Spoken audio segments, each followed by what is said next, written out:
Hello friends, welcome to offer ഓഹരി. നമ്മളിന്ന് discuss ചെയ്യാൻ പോകുന്നത് സ്റ്റോക്ക് എഡ്ജിലെ ഈ ആഴ്ചത്തെ ടെക്നിക്കൽ റിപ്പോർട്ട്സ് ആണ്. അപ്പോൾ ഇതിൽ ബൈ റെക്കമെൻഡേഷൻ ഒന്നുമില്ല, ജസ്റ്റ് ആ റിപ്പോർട്ട്സ് നമ്മുടേതായ ഒരു അനാലിസിസ് നടത്തുന്നത് മാത്രമേ ഉള്ളൂ. അപ്പോൾ ഏതൊക്കെ സ്റ്റോക്സ് ആണ് ഈ ആഴ്ച റെക്കമെൻഡ് ചെയ്ത് നോക്കാം. അപ്പോൾ ആ 3 സ്റ്റോക്സുകളാണ് ഈ ആഴ്ച റെക്കമെൻഡ് ചെയ്തിരിക്കുന്നത്.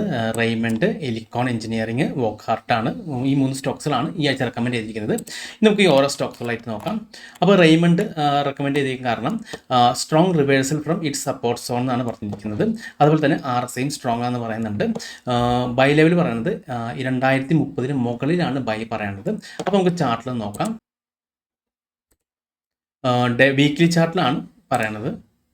നമുക്ക് ചാർട്ട് വീക്ക്ലി ആക്കാം. 2030 മുകളിലാണ് ബൈ. ഓക്കെ, അപ്പോൾ ഇപ്പോൾ ബൈ ആക്റ്റീവ് ആയിട്ടുണ്ട്. അപ്പോൾ ഇനിയിപ്പോൾ റീടെസ്റ്റ് ചെയ്ത് വരുമ്പോൾ ബൈ എടുക്കാനാണ് പറയുന്നത്. ഇനി അതിൻ്റെ ടാർഗറ്റ് ആയിട്ട് പറയുന്നത് 3325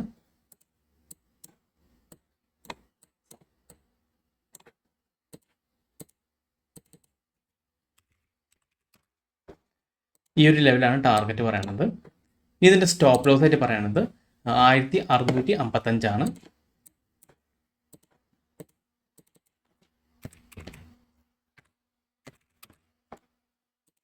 ഈ ലോയ്ക്ക് താഴെയാണ് സ്റ്റോപ്പ് ലോസ് പറയുന്നത്. ഇനി ഇതിൻ്റെ റിസ്ക് റിവാർഡ് എന്ന് പറയുന്നത് 3.4 ആണ് റിസ്ക് റിവാർഡ് വരുന്നത്. ഓക്കെ, പിന്നെ അടുത്ത സ്റ്റോക്ക് റെക്കമെൻഡ് ചെയ്തിരിക്കുന്നത് എലിക്കോൺ എഞ്ചിനീയറിംഗ് ആണ്. അപ്പോൾ അതും പറയുന്നത് നല്ല രീതിയിലൊരു ബ്രേക്ക്ഔട്ട് നടത്തുന്നതാണ് പറയുന്നത്.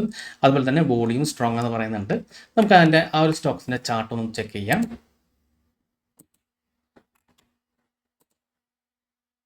ഇത് ഡേ ചാർട്ടാണ് ബ്രേക്ക്ഔട്ട് നടന്നിരിക്കുന്നത്. അപ്പോൾ ഒന്ന് വീക്കിലി മാറ്റി ഡേ ചാർട്ട് ആക്കാം.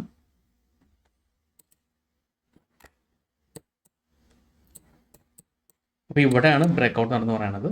ഈ ഒരു ലെവലിൽ നല്ല രീതിയിൽ ബ്രേക്ക്ഔട്ട് നടന്നുണ്ടായിരുന്നു. നല്ല രീതിയിൽ ബ്രേക്ക്ഔട്ട് ചെയ്ത് മാർക്കറ്റ് താഴേക്ക് വരാണ്. അപ്പോൾ ഒരുപക്ഷെ ഇത് റീടെസ്റ്റ് ചെയ്ത് തിരിച്ചു കയറാനായിരിക്കും. ഇനിയിപ്പോൾ ഇതിൽ ബൈ ലെവൽ റെക്കമെൻഡ് ചെയ്യുന്നത് 1226 മുകളിൽ ബ്രേക്ക് ചെയ്ത് പോയാലാണ് ബൈ പറയുന്നത്. നമുക്ക് ചാർട്ട് ഒന്ന് മാർക്ക് ചെയ്ത് നോക്കാം. 1226. ഓക്കെ, അതായത് മാർക്കറ്റ് ഇനി ഇവിടുന്ന് റീടെസ്റ്റ് ചെയ്തിട്ട് തിരിച്ച് വീണ്ടും ഈ ലെവലിൽ ബ്രേക്ക് ചെയ്തിട്ടുണ്ടെങ്കിലാണ് ബൈ പറയുന്നത്. ഇനി ഇതിൻ്റെ ടാർഗറ്റ് ആയിട്ട് പറയുന്നത് 1925 ടാർഗറ്റ് പറയുന്നത്.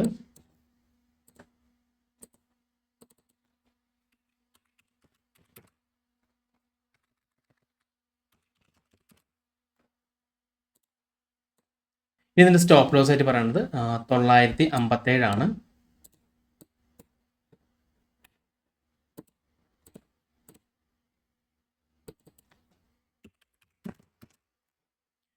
അപ്പോൾ ഈ ഒരു ലെവലിന് താഴെയാണ് സ്റ്റോപ്പ് ലോസ് പറയുന്നത്. അതുപോലെ തന്നെ ഇത് ബ്രേക്ക്ഔട്ട് നടന്നിട്ടുണ്ടെങ്കിൽ ഈ ഒരു ലെവലിൽ, അതായത് 1925 ടാർഗറ്റ് പറയുന്നത്. ഇതിൻ്റെ റിസ്ക് റിവാർഡ് എന്ന് പറയുന്നത് 2.6 ആണ്. ഓക്കെ, ഇനി അടുത്ത സ്റ്റോക്സ് പറഞ്ഞിരിക്കുന്നത് വോക്ക്ഹാർട്ട് ആണ്. വോക്ക്ഹാർട്ട് പറഞ്ഞിരിക്കുന്നത് ഒരു സിമെട്രിക്കൽ ട്രയാങ്കിൾ ബ്രേക്ക്ഔട്ട് ആണ് പറയുന്നത്. അപ്പോൾ ഒരു സിമെട്രിക്കൽ ട്രയാങ്കിൾ പാറ്റേണിലൂടെ ഫോം ആയിട്ടുണ്ട്. അപ്പോൾ ഇതൊരു ബ്രേക്ക്ഔട്ട് നടക്കുകയാണെങ്കിൽ നല്ല രീതിയിൽ അപ്സൈഡ് പോകുമെന്ന് പറയുന്നുണ്ട്. അപ്പോൾ നമുക്ക് വോക്ക്ഹാർട്ട് ഫാർമയുടെ ചാർട്ട് ഒന്ന് ഓപ്പൺ ചെയ്ത് നോക്കാം. ഡേ ചാർട്ടിലാണ്.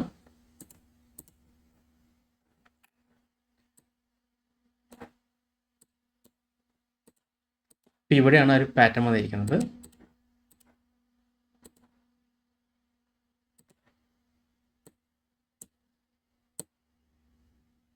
Triangle pattern. ഇനി ഇതിൻ്റെ ബ്രേക്ക്ഔട്ടാണ് പറയുന്നത്. ആ ഒരു ലെവൽ പറയുന്നത് 613 മുകളിലാണ് ബൈ പറയുന്നത്.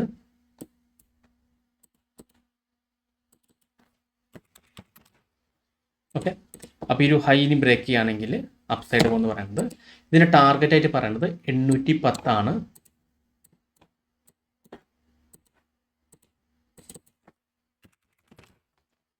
ഓക്കെ, ഇത് ടാർഗറ്റ്. ഈ സ്റ്റോപ്പ് ലോസ് ആയിട്ട് പറയുന്നത് 494 ആണ്.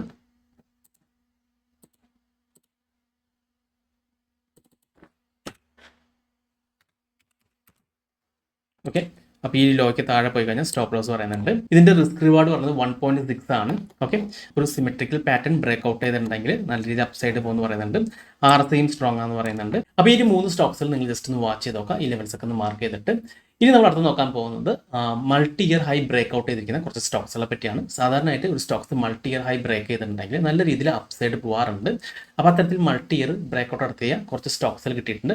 ആ സ്റ്റോക്സുകൾ ഏതൊക്കെയാണെന്ന് നമുക്ക് നോക്കാം. അപ്പോൾ ആദ്യത്തെ സ്റ്റോക്സ് വരുന്നത് ടൈം ടെക്നോപ്ലാസ്റ്റ് ആണ്. അപ്പോൾ ടൈം ടെക്നോപ്ലാസ്റ്റ് ഇവിടെ ഒരു ബ്രേക്ക് ഔട്ട് നടത്തിയിട്ടുണ്ട്. അതായത് 2017 ഹൈ ആണ് ഇപ്പോൾ ബ്രേക്ക് ഔട്ട് നടത്തിയിരിക്കുന്നത്. അപ്പോൾ ഇതൊരു മന്ത്ലി ക്യാൻഡിലാണ്.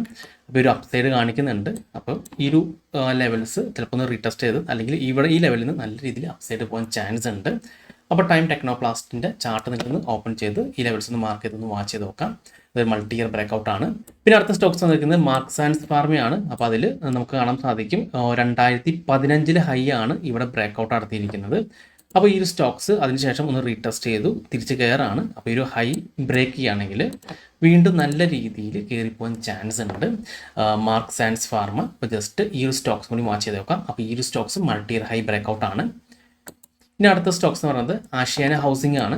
അപ്പോൾ ആഷ്യാന ഹൗസിംഗ് 2015 ഹൈ ആണ് ഇവിടെ ബ്രേക്ക് ഔട്ട് നടത്തിയിരിക്കുന്നത്. അപ്പോൾ ജസ്റ്റ് ബ്രേക്ക് ഔട്ട് നടത്തിയിട്ടുള്ളൂ ഈ മാസം.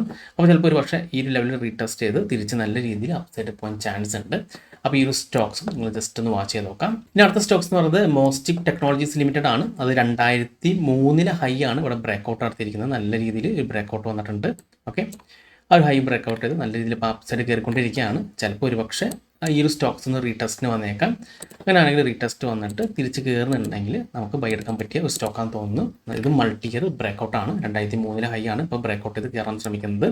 അടുത്ത സ്റ്റോക്സ് അനുഫാർമയാണ്. അപ്പോൾ അനുഫാർമയും ഈ multi year high break out ആണ്. അതായത് 2015 ഹൈ 2020 നിന്ന് ബ്രേക്ക് ഔട്ട് ചെയ്യാൻ ശ്രമിച്ചിരുന്നു. പക്ഷേ അവിടുന്ന് ഫെയിലായി. ഇപ്പോൾ വീണ്ടും ഒരു നല്ല രീതിയിൽ ബ്രേക്ക് ഔട്ട് നടത്തിയിട്ട് ഒന്ന് റീടെസ്റ്റിന് വരാണ്. അപ്പോൾ ഇത് ചിലപ്പോൾ ഒരു പക്ഷേ ഈ ഒരു റീടെസ്റ്റ് ഈ ലെവലിൽ ടച്ച് ചെയ്ത് തിരിച്ചു കയറാൻ ചാൻസ് ഉണ്ട്. അപ്പോൾ ഈ ഒരു അനുഫാർമി നിങ്ങൾ ജസ്റ്റ് ഒന്ന് വാച്ച് ചെയ്ത് നോക്കാം. പിന്നെ അടുത്ത സ്റ്റോക്സ് മോയിൽ ലിമിറ്റഡ് ആണ്. അപ്പോൾ മോയിലും multi year high break out ആണ്. അതായത് 2010 ഹൈ ആണ് ഇപ്പോൾ ബ്രേക്ക് ഔട്ട് നടത്തിയിരിക്കുന്നത്. ഇത് ബ്രേക്ക് ഔട്ട് ചെയ്തിട്ട് ഒരു സെൽ പ്രഷർ വന്നു വീണ്ടും തിരിച്ച് നല്ല രീതിയിൽ ബൈ പ്രഷർ വന്നിട്ടുണ്ട്. അപ്പോൾ ഈ ഒരു സ്റ്റോക്സ് ഒരു പുതിയ ഹൈ എടുത്ത് പോകാൻ ചാൻസ് ഉണ്ട്. ജസ്റ്റ് ഒന്ന് വാച്ച് ചെയ്ത് നോക്കാം. ഇനി അടുത്ത സ്റ്റോക്സ് എന്ന് പറയുന്നത് റോയൽ ഓർക്കിഡ് ഹോട്ടലാണ്. അപ്പോൾ റോയൽ ഓർക്കിഡ് ഹോട്ടൽ 2006 ഹൈ ആണ് ഇവിടെ ബ്രേക്ക് ഔട്ട് നടത്തിയിരിക്കുന്നത്. അത് ബ്രേക്ക് ഔട്ട് നടന്നതിന് ശേഷം ഒന്ന് റീടെസ്റ്റ് ചെയ്തു. അതിനുശേഷം നല്ല രീതിയിൽ തിരിച്ചു കയറുന്നുണ്ട്. അപ്പോൾ ഈ ഒരു സ്റ്റോക്സും പുതിയൊരു ഹൈ എടുത്ത് പോകാൻ ചാൻസ് കൂടുതലാണ്. അപ്പോൾ ഈ ഒരു സ്റ്റോക്സ് നിങ്ങൾ ജസ്റ്റ് ഒന്ന് വാച്ച് ചെയ്ത് നോക്കാം. പിന്നെ അടുത്ത സ്റ്റോക്സ് എന്ന് പറയുന്നത് താജ് ജീവിക്ക ഹോട്ടൽസ് ആണ്. അത് 2006 ഹൈ ആണ് ഇപ്പോൾ ബ്രേക്ക് ഔട്ട് നടത്തിയിരിക്കുന്നത്. അപ്പോൾ ആ ഒരു ഹൈ ബ്രേക്ക് ഔട്ട് ചെയ്തിട്ട് മാർക്കറ്റിൽ നിന്ന് റീടെസ്റ്റിന് വരുന്നുണ്ട്. ഇനി ഇവിടുന്ന് ഒരു അപ്സൈഡ് കാണുകയാണെങ്കിൽ പുതിയൊരു ഹൈ എടുത്ത് പോകാൻ ചാൻസ് കൂടുതലാണ് താജ് ജീവിക്ക ഹോട്ടൽസ്. അപ്പോൾ ഈ സ്റ്റോക്സുകളൊക്കെയാണ് നമുക്കിപ്പോൾ multi year high break out ആയിട്ട് കിട്ടിയിരിക്കുന്നത്. അപ്പോൾ ഈ സ്റ്റോക്സുകൾ നിങ്ങൾ ജസ്റ്റ് ഒന്ന് വാച്ച് ചെയ്ത് നോക്കാം. അപ്പോൾ ഈ ഒരു വീഡിയോ നമ്മൾ ജസ്റ്റ് ഒരു സ്റ്റഡി പർപ്പസിന് വേണ്ടി ചെയ്ത വീഡിയോ ആണ്. അപ്പോൾ നമ്മൾ ഏത് സ്റ്റോക്സിൽ ഇൻവെസ്റ്റ് ചെയ്യുകയാണെങ്കിലും അതിന് മുമ്പ് നമ്മുടേതായ ഒരു അനാലിസിസ് നടത്തിയതിന് ശേഷം മാത്രം ഇൻവെസ്റ്റ് ചെയ്യാൻ ശ്രമിക്കാം. അപ്പോൾ ഈ ഒരു വീഡിയോ നിങ്ങൾക്ക് ഇഷ്ടപ്പെട്ടെന്ന് വിചാരിക്കുന്നു. ഇത് നിങ്ങൾക്ക് എന്തെങ്കിലും ഡൗട്ട്സ് ഒക്കെ ഉണ്ടെങ്കിൽ ഈ കാണുന്ന വാട്സ്ആപ്പ് നമ്പറിലേക്ക് എനിക്കൊന്ന് മെസ്സേജ് ചെയ്താൽ മതി. അതുപോലെ തന്നെ നിങ്ങൾ ഈ ചാനൽ ഇതുവരെ സബ്സ്ക്രൈബ് ചെയ്തിട്ടില്ലെങ്കിൽ സബ്സ്ക്രൈബ് ചെയ്യാൻ മറക്കരുത്. ഒരുപാട് നല്ല സ്ട്രാറ്റജീസ് വീഡിയോസ് ഞാൻ ചാനൽ അപ്ലോഡ് ചെയ്യുന്നതാണ്. മറ്റൊരു വീഡിയോയുമായി ഞാൻ വീണ്ടും വരാം. അതുവരെ നന്ദി, നമസ്കാരം.